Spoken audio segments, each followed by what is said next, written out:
Hi, Dr. Thomas Lodi here. Um, Today, let's talk about what do you do if you're diagnosed with cancer? What should you do if you're diagnosed with cancer? First of all, you don't panic at all because it's been there a minimum of 8 years. A minimum, okay? You got diagnosed, which means you went to a conventional medical doctor. He found something, he sent you to the oncologist. The oncologist did all sorts of tests. They probably biopsied it by now. And then they began their tragic methodology, which is, I call the standard of scare. They call it the standard of care. I call it the standard of scare. They scare you to death. They tell you, we got to do this by Monday. You know, it's Friday, right? So we got to get by Monday. I got to cut this off, and then I got 10 days later, 14 days later, I'm going to get you into chemo. Okay. And by the time you leave, you're shaken. It doesn't sink in. You get home, and you are now just, you feel like someone just stole your future. And that's what they did. They stole your future. They don't own your future. They can't grasp it.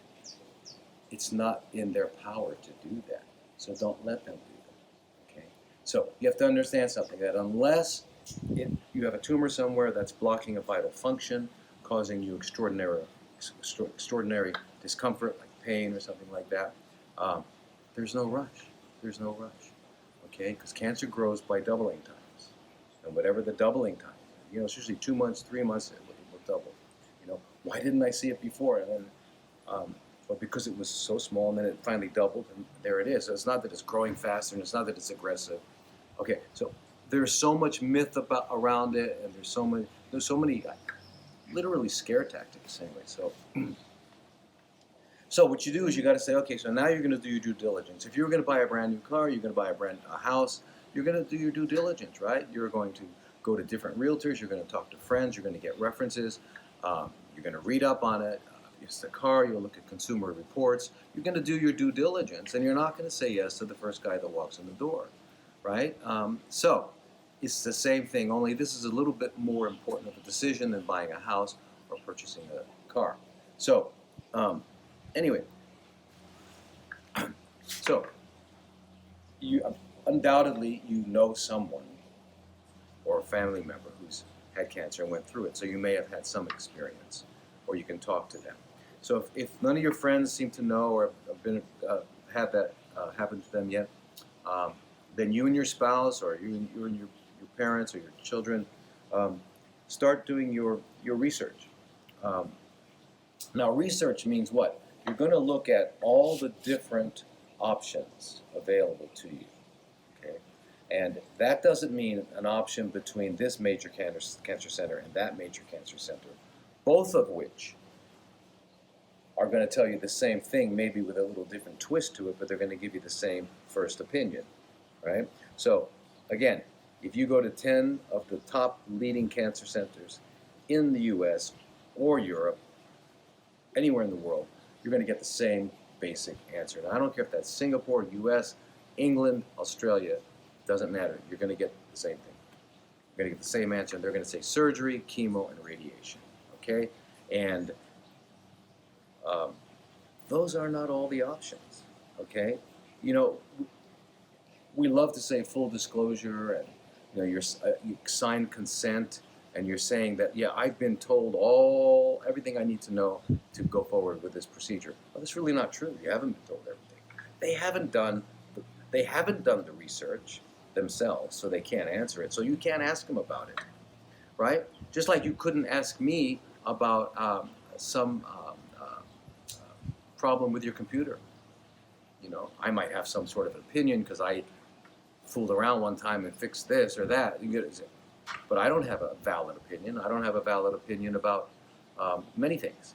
Okay, so realize that. Okay, so you don't ask a conventional oncologist a question about what should I do outside of the mainstream that might not hurt me as much. They won't know.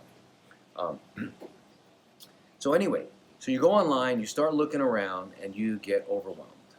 You find out that there are 20 million hits that come up when you ask this question, and 30 million when you ask that question. You get overwhelmed. There's no way you can do it all. Well, that's what we want to be there for. We want you to come and give us a call. You don't have to stay with us. That's not the point. The point is we want to be a resource for you to figure out what are your options, what's the truth. Now, unfortunately, what doctors do is medical doctors in the hospitals. I think and I never got one when I graduated. So I must, I don't know what happened there, but I missed it because they give out these crystal balls, I guess, and most of the other guys got it. I didn't get one. So anyway, so they're able to tell you exactly when you're going to die. Right? It's amazing. It's amazing. By the way, next time you're with your oncologist, ask them when Trump's going to die, Clinton, Tony Blair. Let's. Anyway, the point I'm trying to make is that they don't know, and I'll tell you why they don't know. Why it's impossible for them to know, because they only have data on the people that have followed their rules and that they were able to collect data on. But the person who sits there and says, I'm out of here. I got 3 months to live. Okay, well, I'm going to go live. See you later. They don't have data on it. So they have data on the people who fell into their hypnotic trance. Okay? So, anyway, so they don't know what happens to the people that don't follow their game plan because they leave. All right? I know. Why? Because they come to me. And they come to me 2, 3, 4, 5 years after they were supposed to have died. And they did nothing. Yes, the tumor's large. Yes, they're in trouble. But they're not dead. So anyway. So I'm just trying to let you understand that it's not urgent to make a decision. It's time for you to do a few things. That is, to do the research, to find out what are your true options, to get together with your family, whoever else in your family is important, like you have to feel comfortable with when you make a decision, spouse, sibling, whatever, good friend. Get that together and calmly go about this. And remember, it took 8 years. At least, that's minimum. That's if you have a little lump. Okay?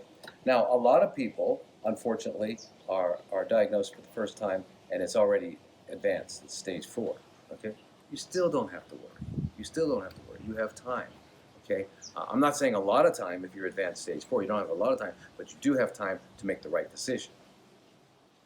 You don't ever want to make time to make the wrong decision. And how can you make the right decision? You can only make the right decision when you have all the data. Okay? So basically do that. So I've been doing this for years. Dr. Goodyear's been doing this for years. My staff at Oasis has been doing this for years. They have all the answers. They've kind of sifted through it. And they're going to tell you, if you do this, you do this, you can do this, and we'll show you the research. So we'll kind of guide you, give you the whole picture, and then you decide what to do.